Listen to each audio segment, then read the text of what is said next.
Hello guys, আসসালামু আলাইকুম। আপনারা সবাই কেমন আছেন? আশা করি অনেক অনেক ভালো আছেন। আল্লাহর রহমতে আমিও ভালো আছি।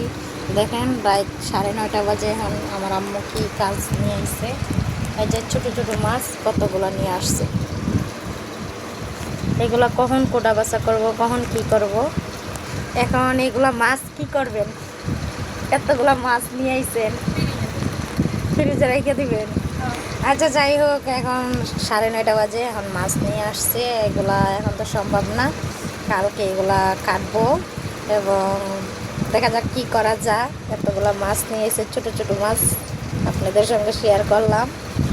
এরকম কার কার বাসায় করে কমেন্টের মাধ্যমে অবশ্যই জানাবেন। এগুলা মাছ অনেক অনেক প্যারা, আর এগুলা মাছ আমার পছন্দ না।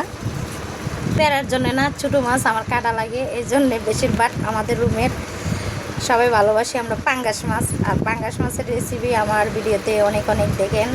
এই ছোটো মাছ আমার আব্বু পছন্দ করে, বাট আমিও করি হঠাৎ মঠাৎ কাটার বয়ে।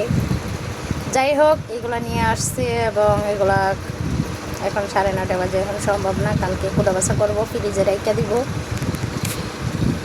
আপনাদের সঙ্গে শেয়ার করলাম। এগুলো মাছ